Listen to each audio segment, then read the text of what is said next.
சிவசிவ. திருச்சிற்றம்பலம். 3 நாட்கள் செய்யும் சிவ பூசையின் பலன் யாது? இக்கேள்விக்குரிய விடையினை காண்போம். வெறுக்கத்தக்க இறைச்சியை சமைத்து உண்கின்ற இரக்கம் இல்லாதவர்களும் கண்டவர் அதிசயிக்கத்தக்க சிவபெருமானுடைய தாமரைப்பூ போன்ற நறுமணமும் மென்மையும் பொருந்திய திருவடிகளில் 3 நாட்கள் தொடர்ந்து மா, பலா, வாழை என்ற முக்கனிகளை படைத்து பூக்களை தூவி வழிபாடு செய்தால், அவ்வாறு பூசை செய்து வணங்கியவர்களை சிவபிரான் இயக்கர் உலகில் வாழும்படி செய்வான். இதனை சிவதர்மோத்தரம் என்னும் நூலில் தவத்திரு மறைஞான சம்பந்தர் 239ஆம் பாடலில் அருளியுள்ளார்கள்.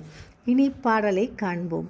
கயக்கவே தக்க ஊனும் கலந்து உண்ணும் கடியர் தாமும் வியக்கவே தக்க ஈசன் விரைமலர் அடியின் மீது பயக்கவே பலமும் 3 பகல் அர்ச்சனையை பண்ணில் இயக்கர் தம் உலகம் தன்னில் இருத்துவன் அவரை எல்லாம் என்பதாகும். இப்பாடலில் வரும் இயக்கர் என்பவர் வட இந்தியாவில் வாழ்ந்த அமரர், சித்தர், அசுரர், தைத்தியர், கருடர், கிண்ணரர், நிருதர், கிம்புருடர், கந்தருவர், இயக்கர், விஞ்சையர், பூதர், பிசாசர், அந்தரர், முனிவர், உரகர், ஆகாயவாசியர், போக பூமியர் என்ற 18 சாதியர்களில் ஒரு வகையினர்.